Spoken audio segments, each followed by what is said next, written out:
Netflix officially releasing Stranger Things.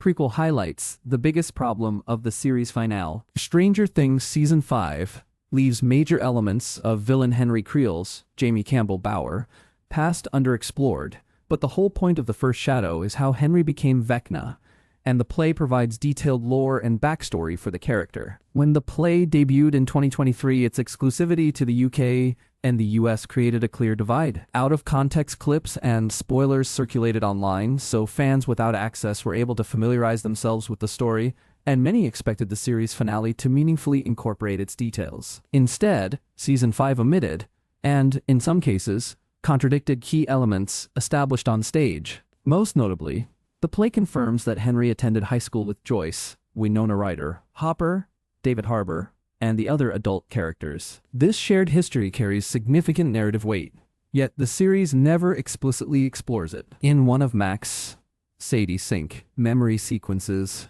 Joyce appears at school, but Henry's relationship with her and the others is left unaddressed. By abducting Will, no Schnapp, in Season 1, Vecna purposely targets his contemporaries, but the in-show narrative never clarifies why or whether they realized that he was Henry from high school. At the same time, the series suggests a different origin for Henry's powers, touching the glowing rock in the cave. In the first shadow, he ventures into the cave, meets a scientist with a mysterious device, and is transported to the Upside Down for 12 hours. Season 5 also excludes Patty Newby, Gabrielle Neve, the adopted sister of Bob, Sean Astin, Joyce's boyfriend in Season 2. In the stage play, she represents a version of Henry's life that might have existed without the corrupting influence of the Mind Flayer, and she becomes his anchor to humanity. With the first shadow soon to be available on Netflix, these inconsistencies will no longer be confined to dedicated theatergoers or internet discussions. They will become part of the mainstream conversation. Stranger Things Season 5 premiered to enormous anticipation. After nearly a decade of intricate world-building, escalating stakes, and carefully constructed mythology, expectations for the finale were high.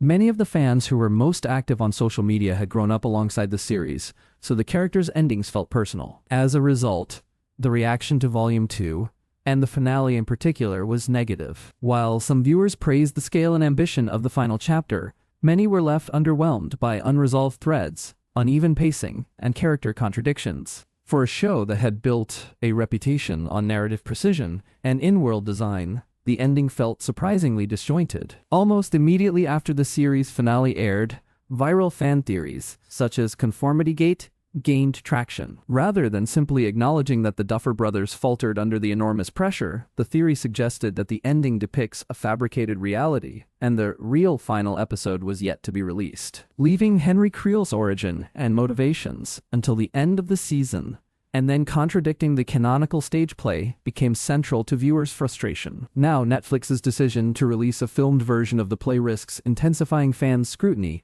with subscribers seeing just how much narrative potential was left unexplored by the Duffers in Season 5. You won't have to brave the Great White Way to get to the Upside Down. So why is Netflix choosing to release the Stranger Things play now, especially after the vocal backlash to Season 5? It was likely always in the cards, but delaying the streaming release avoided spoiling the final season and protected live ticket sales. It also makes business sense to sustain subscriber interest through related projects now that the main series is over, including the animated Stranger Things. Tales from a... However, in the wake of the series finale's poor reception, streaming The First Shadow gives global audiences access to a story that highlights what the flagship show left out. Netflix and the Duffer brothers are unlikely to be harmed by any reinvigorated social media buzz, and The First Shadow will almost certainly attract strong viewership due to the story's previous exclusivity and the controversy surrounding it. Rather than simply expanding the universe, however, the play's Netflix debut will likely reignite debate over the narrative cohesion of Season 5 and underscore how, after nearly a decade, the Duffers struggled to align their finale with the mythology they had constructed. Making Stranger Things The First Shadow globally accessible should be an exciting moment for fans of the franchise. Instead, its arrival on Netflix risks reopening old wounds.